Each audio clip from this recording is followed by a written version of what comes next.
আরে যুবক, ও নবীর দার আল্লাহর বান্দা, ও রাসূলের গোলাম, তোমরা একটু স্মরণ করো, তোমরা তোমার বাবার দিকে স্মরণ করো। তোমার বাবা তোমার চাইতে একজন যুবক ছিল, ইয়ং ছিল, তারও শক্তি সমর্থ ছিল, কিন্তু সময়ের ব্যবধানে আল্লাহ রাব্বুল আলামিন তাকে আস্তে আস্তে আস্তে বৃদ্ধতায় পৌঁছে দিয়েছে।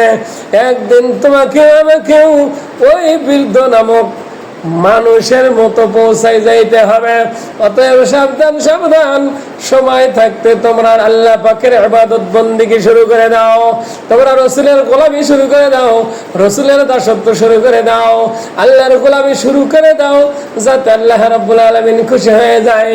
রাসূলের তরিকায় তোমরা চলা শুরু করে দাও, যাতে রাসূল সাল্লাল্লাহু আলাইহি সাল্লাম তোমাদের উপর খুশি আর রাজি হয়ে যায়।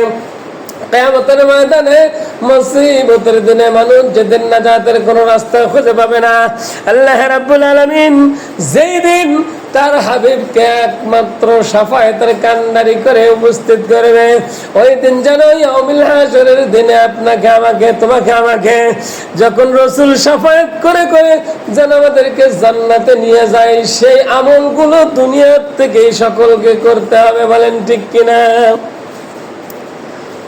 ওরে আল্লাহর বান্দা, ওরে নবীর গোলাম, ওরে রাসূলের উম্মত, ও যুবক, তুমি তোমার কি নিয়ে বড়াই করো? তোমার রক্ত একদিন শেষ হয়ে যাবে, তোমার যৌবন একদিন শেষ হয়ে যাবে। এই জন্য কবি বলছেন, আরে তোমার গনা দিন হু রাইয়া যাইবে, গনা দিন হু রাইয়া যাইবে, যৌবনে লাগবে ভাটি। ওই যে দেখো ডাকিতেছে তোমার কবরের মাটি, আরে ওই যে দেখো ডাকিতেছে তোমার কবরের মাটি। ওরে আল্লাহর বান্দা, রাসূলের গোলাম, তুমি একটু চিন্তা করো। আল্লাহ রাব্বুল আলামিন তোমাকে আমাকে দুনিয়াতে পাঠায় দিয়ে আল্লাহ বলে দিল, ও দুনিয়ার বান্দা বান্দিরা, ওয়ারকাউ মা'আর রাকিঈন, তোমরা যারা রুকুকারী, যারা সিজদাকারী, যারা কোরআন তেলাওয়াতকারী, তাদের সাথে তোমরা রুকু করো, তাদের সাথে তোমরা কোরআন তেলাওয়াত করো, তাদের সাথে তোমরা ফরজ ইবাদতগুলো, ফরজ বন্দেগীগুলো তোমরা করতে থাকো। তোমরা যদি না করো, আল্লাহ রাব্বুল আলামিন তোমাদের উপর নারাজ হয়ে যাবে, তোমাদের জন্য আল্লাহ জাহান্নামটা অবধারিত করে দেবে। আর যদি তোমরা আল্লাহ পাকের দাসত্ব গোলামি মেনে নিতে পারো, দাসত্ব করতে পারো, আল্লাহ রাব্বুল আলামিন তোমার আমার জন্য ওই আবাদান আবাদান জিন্দেগি ইয়াউমুল হাশরের দিনে ওই জান্নাত নামক শান্তিদায়ক বাড়িটা বরাদ্দ করে দিবে। ওরে আল্লাহর বান্দা, নবীর গোলাম, একটু করে ভাবো, একটু চিন্তা করো। আল্লাহ রাব্বুল আলামিন তোমাকে আমাকে একদিন ছোট্ট বানায় দিয়েছিল, যেই দিন আমরা ছিলাম খুবই দুর্বল, খুবই জয়ীফ। এমন দুর্বল ছিলাম, মায়ের পেট থেকে যখন দুনিয়াতে আসলাম, আমরা কিছু বুঝি না, আমরা কথা বলতে পারি না, আমরা খাবার চাইতে পারি না। শুধু যখন ক্ষুধা লেগেছে, আমাদের একটাই ছিল, আমরা শুধু কান্না করেছি।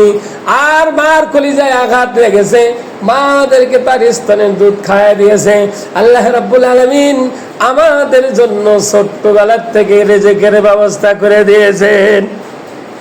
এই জন্য রিজিক নিয়ে বেশি টেনশন করা যাবে না। লা তাহজান ইন্নাল্লাহা মা'ানা, আল্লাহ বলছেন, ওরে বান্দা বান্দি, তোরা খবরদার হতাশ হোস না, আমি আল্লাহ তোমাদের জন্যই যথেষ্ট। বলেন ঠিক কিনা?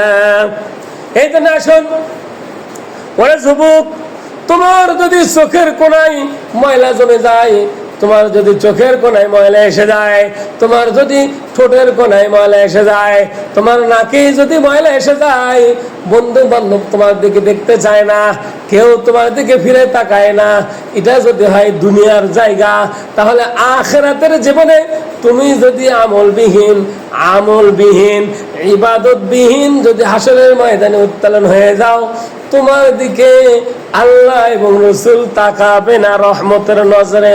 অতএব সাবধান সাবধান, দুনিয়ার থাকতে ফাদখুলি ফি ইবাদি ওয়াদখুলি জান্নাতি।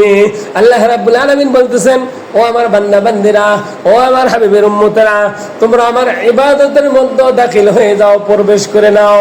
আমি আল্লাহ রাব্বুল আলামিন তোমাদেরকে জান্নাতের মধ্যে প্রবেশ করাইব।